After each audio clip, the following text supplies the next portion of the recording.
just past midnight on April 17, 1961. A single telephone call from the White House sent American bombers back toward Cuba, and the invasion the world remembers as a fiasco never happened. For 3 days, the operation had been unraveling. Operation Zapata, conceived under the Eisenhower administration in March of 1960 and inherited by John F. Kennedy after his January inauguration, depended on a fragile chain of assumptions. Roughly 1,400 Cuban exiles, trained by the CIA at secret camps in Guatemala and organized as Brigade 2506, were to land on a remote stretch of coast and hold it long enough for Cuba to rise. The first airstrikes on April 15th had used B-26 bombers painted to look like defecting Cuban aircraft, and they had destroyed only part of Fidel Castro's air force. When Ambassador Adlai Stevenson repeated that cover story at the United Nations and watched it collapse beneath him, the president cancelled the Second Dawn strike to preserve deniability. In this alternate timeline exploration, we examine what could have happened and why the real history unfolded differently. Because on the night of April 16th, Deputy Director Richard Bissell and General Charles Cabell drove to Secretary of State Dean Rusk's apartment and made their case in blunt terms. Without air cover, the brigade's ships would burn and its men would die on the sand. Rusk relayed the warning, and this time Kennedy reversed himself. He authorized the dawn strikes, and he ordered a U.S. Navy destroyer screen to stand close to the beach. What no one in that room understood was how far that single decision would travel. At first light on April 17th, the B-26s came in low over San Antonio de los Baños and the other airfields where Castro's surviving planes were dispersed. In the history we know, those aircraft survived a handful of T-33 jets, Sea Furies, and B-26s that rose into the morning and sank the supply ships Houston and Rio Escondido, gutting the invasion before it began. This time they never left the ground. The T-33s were caught, fueled, and exposed. The Sea Furies burned in their revetments. By the time the brigade's landing craft approached Playa Giron and Playa Larga, the sky above the Bay of Pigs belonged to no one but the Americans. The supply ships unloaded their ammunition and their men. The destroyers waited, gray and deliberate, in international waters offshore. Castro had lost the one weapon that, in the real timeline, had decided everything in a matter of hours. José Pepe San Román came ashore commanding a brigade that, for once, was not running out of time. Ammunition flowed from the beach inland. The Zapata swamp, which had always been the plan's hidden strength, now worked as intended. A few narrow causeways were the only roads to the coast, and every one of them could be defended. Castro's militia rushed south in buses and trucks, hit those causeways in daylight and under the eyes of aircraft that answered only to Washington. The brigade held Playa Giron. It held the road junctions. Manuel Artim, the operation's civilian leader, moved among the men, and word went out that the Cuban Revolutionary Council, the government in exile headed by José Miro Cardona, would soon stand on Cuban soil. The beachhead was not a victory, but it was something the real invasion never achieved. It was a foothold that did not collapse. The CIA had promised an island that would rise. What came instead was quieter and more complicated.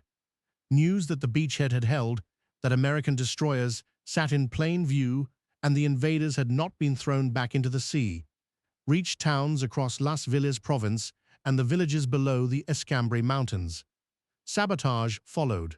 Rail lines were cut. Militia depots were raided. In the Escambray, where anti-Castro guerrillas had been fighting for months, fighters who had gone to ground came back into the open. But the mass uprising never materialized at the scale the planners had imagined. In the days before the landing, Castro's security forces had detained tens of thousands of suspected opponents across the island, sweeping up the very networks that might have turned a foothold into a revolution. The organized opposition had been broken before it could act. What remained was real and dangerous to Castro, but it was a contested countryside, not a falling government. The consequences of that gap would shape everything that followed. But first, the man directing the defense made a decision of his own. Fidel Castro understood that he could not let the beachhead live. He pulled his army away from every other priority and concentrated it against the Zapata pocket, accepting heavy losses on the causeways to keep the brigade hemmed against the coast. Che Guevara, holding a command in the west, watched for a second landing that never came. And Castro turned to the microphone. He told Cuba, and he told the world, that the gray ships offshore were proof of what he had always claimed, that this was not a brigade of exiles, but a direct American invasion of a sovereign nation. He appealed openly to Moscow. He framed the destroyers not as a screen, but as an occupation fleet. It was propaganda, and it was also, in a narrow and undeniable sense, true. The question was no longer what Castro would do. It was what Nikita Khrushchev would do about it. In Moscow, Nikita Khrushchev faced a problem with no clean answer. The Soviet Union had been arming Cuba since 1960, and Cuba had become, in the language of the Cold War, a prize, a socialist state 90 miles from Florida. To lose it would be a humiliation. But Khrushchev was not a gambler who threw without counting. He looked at the map and saw what every Soviet planner saw. Cuba sat at the end of a long ocean supply line, ringed by American sea power and within easy reach of American aircraft. It could not be defended by Soviet forces, not against the United States Navy in the Caribbean, not in 1961. So Khrushchev did what the cautious calculation demanded. He shipped arms and advisors. He issued warnings loud enough to fill the newspapers of the world. And he stopped there. He would not commit Soviet troops to a fight he could not win. The defense of Havana, he decided, was a matter for Cubans, and for diplomacy. Kennedy now held a position no one had drawn up in advance. The brigade was entrenched. The Revolutionary Council was operating from Giron. Khrushchev had blinked. The temptation to finish the job, to land the Marines and take Havana, pressed in from the president's own military advisors.